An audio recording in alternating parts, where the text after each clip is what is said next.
Good evening. May I ask if anyone is sitting way in the back, would you mind moving up so our group is more intimate and we don't have to yell? Come on up.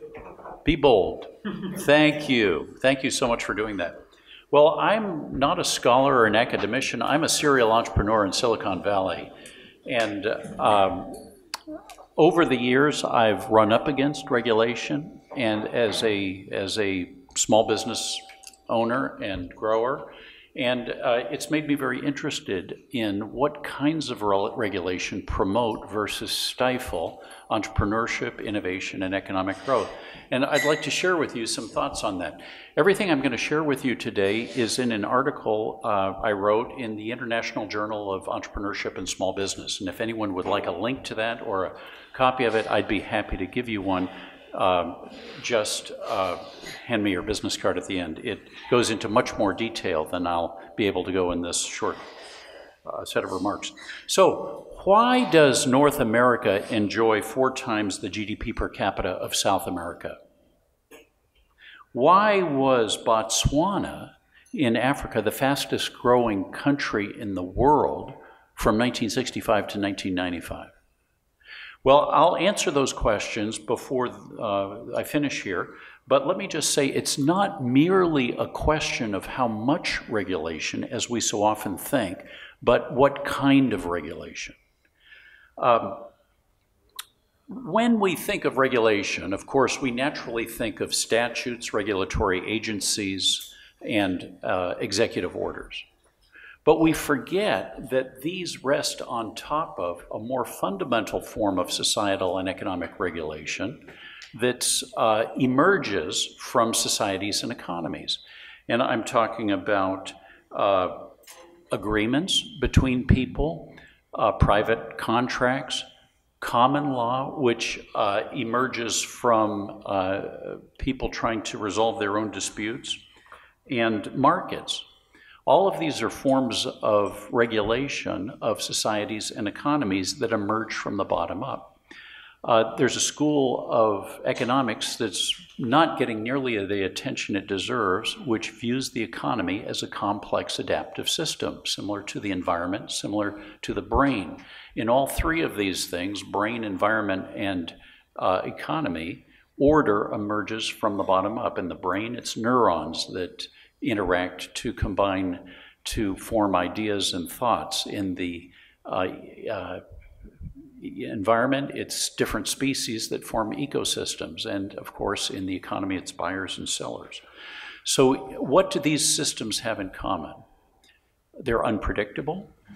They're sensitively dependent on initial conditions. If we think we can predict them, we're mistaken. They are often nonlinear. They're dynamic. They're not at equilibrium ever, despite what they taught us in Econ 101. And if we try to control them from the top down, we get unintended consequences. These are all features of complex adaptive systems. So we've seen that economies and societies are already regulated by people simply trying to self-organize with each other, people and companies. Now, what we normally think of regulations, the statutes, the executive orders, and the promulgations from regulatory agencies rest on top of these organic regulations. I call them organic and imposed regulations. And common law is a big part of organic regulation. Or, as you know, common law originated in medieval England, initially with nobles trying to defend their property from the king, and later the rights that they earned were extended to all commoners. I think the key aspect of common law is that it only addresses disputes between people. No disputes, no law. But it comes into play in order to resolve a dispute. And it's done by a judge or a jury, and whatever is seen as the best resolution is the one that stands. It's uncodified. At least early on it was uncodified, which means that it could evolve from generation to generation as society changed and as economy and technology changed. I could say a lot more about that in the article. There's much more. But let me just say, or suffice to say, that the former British colonies, the United States, the Canada, New Zealand, Australia, all of these countries, Hong Kong, Botswana, have inherited a British common law. We don't use it exclusively, and sadly we use it less and less, but we also use civil law, which I use to distinguish from common law. Now, what's civil law? That harks back to the Napoleonic tradition in France and Europe, which came down from Roman times, where emperors and legislators provided rules for judges to follow. All of that got a big impetus in the Napoleonic era.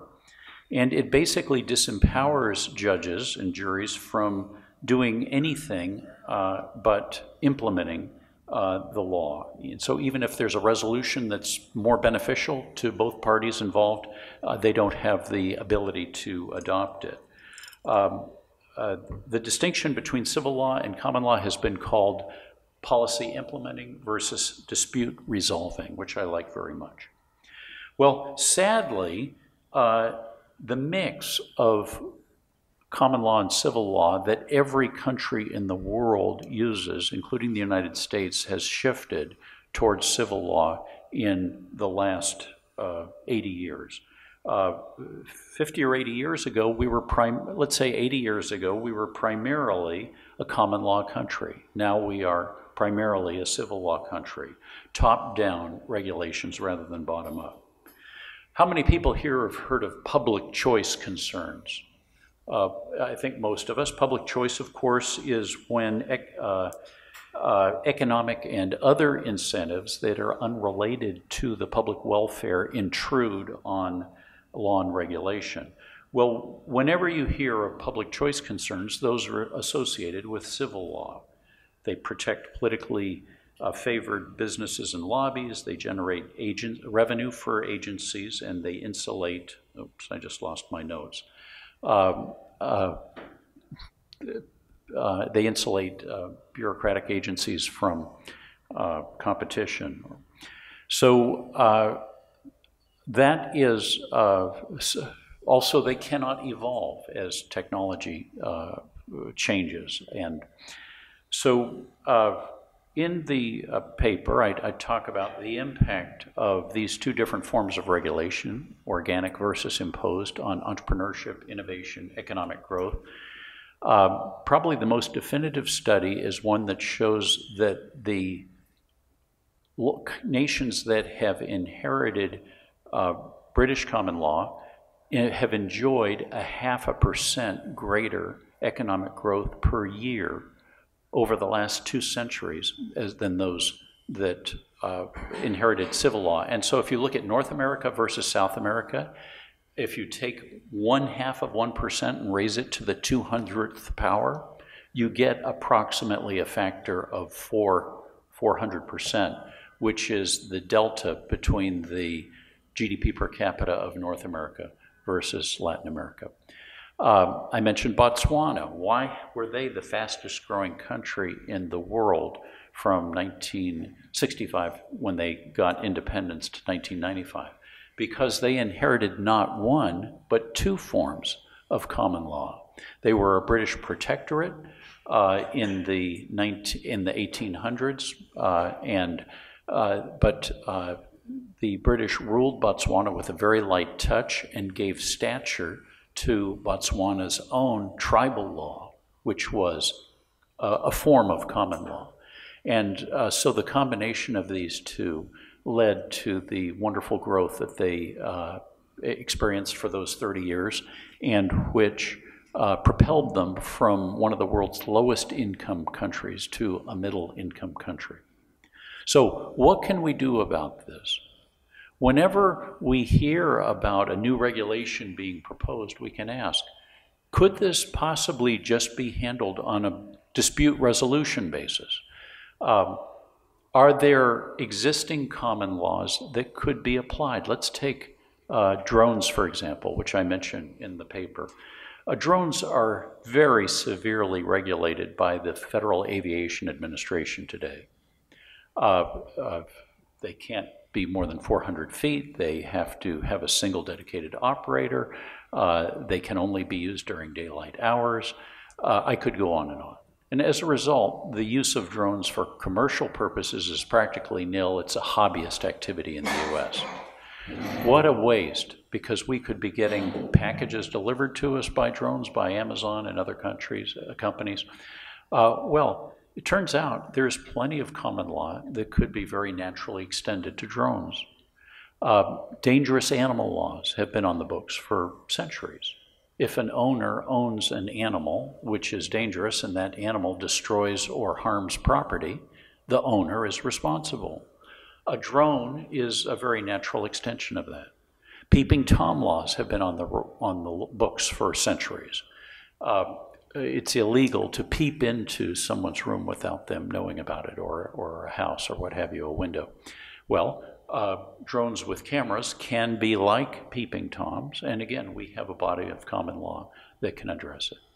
So I'll just conclude with this. One of the principles in biology and corporate strategy, you name it, is many aspects of life and existence is, first we do lots of experiments where we learn, and once we learn what works, then we apply what we've learned.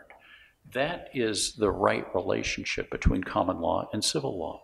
Common law is like a lot of experiments going on in different jurisdictions. And when we see what is broadly adopted and works, then we can codify it as civil law. What we've been doing, and then it benefits from all that learning that we enjoyed. So I'm not suggesting there's no role for civil law statutes, but there's a right way to implement it. What we like to do, of course, society nowadays, is jump straight to the law, the regulation. I could say much more about this, but I'll leave it at that. Thank you.